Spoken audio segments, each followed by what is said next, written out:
Hello' everyone, এটা নতুন ব্লগলৈ স্বাগতম জনাইছোঁ। আজি মই মগু বুটৰ চিলা বনাম বুলি ভাবিছোঁ। মগু বুট যিহেতু আছিল সেই প্ৰসাদৰ ফ্ৰিজত থৈ দিছিলোঁ, ভাবিলোঁ আজি ব্ৰেকফাষ্টত চিলাকে বনাই খাওঁ। তাৰ কাৰণে মগু বুটখিনিৰ লগত আদা নহৰু অলপমান নিমখ দি পিচি ল'লোঁ মিক্সিত। তাৰপাছত অলপমান বেচন দি পেলাই মিক্স কৰি পেলাই টেৱা এখন গেছত পাতি ল'লোঁ। অকণমান হালধিও দিছিলোঁ দেই, হালধি দিও ভালদৰে মিক্স কৰি ল'লোঁ। অকণমান জিৰা ধনিয়াৰ পাউডাৰো দিছিলোঁ। তাৰপাছত অকণমান ঘিউ ফ্ৰাইং পেনখনত দি পেলাই লৰাই দিছিলোঁ। তাৰপাছত অলপকৈ মই মিক্সাৰখিনি দি দিছিলোঁ পিঠা আকাৰত। একদম কম তেলত বনাইছোঁ, দেখিছে ন? বহুত হেল্ডি ব্ৰেকফাষ্ট হয় এইটো। আপোনালোকেও খাবচোন এনেকৈ থাকিলে।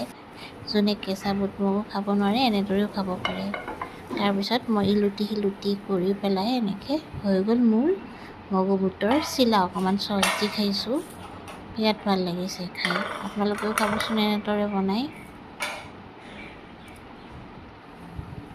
তাৰপাছতে মই দুপৰীয়া লাঞ্চৰ কাৰণে অকণ পানী দি নিমখ দি বইল কৰিলোঁ। আলু আৰু বিলাহী দিলোঁ। তাৰপিছত আদা নহৰু জলকীয়া থেতেলাই পেলাই দিলোঁ। মই আজি বনাম বইল ফিছ।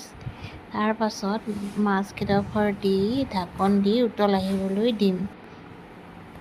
তাৰপিছত কেঁচা পিঁয়াজ অলপমানো কাটি দিলোঁ ওপৰত। তাৰপিছতে অকণমান মান ধনিয়া দি দিছোঁ। তাৰপিছত এটা কেঁচা জলকীয়া দি দিছোঁ। তাৰপিছত অলপমান জালুকৰ গুড়া দি দিছোঁ। এনেদৰে উতল আহিবলৈ দিম। অলপমান মই বাঁহৰ গাজো দি দিছোঁ। বইলত বাঁহৰ গাজটো বহুত ভাল লাগে খাই। তাৰপিছত অকণমান সৰিয়হৰ পেষ্টটো দি দিছোঁ। এনেদৰে উতল আহি থাকিলেই হৈ গ'ল আমাৰ আঞ্জা। বাই।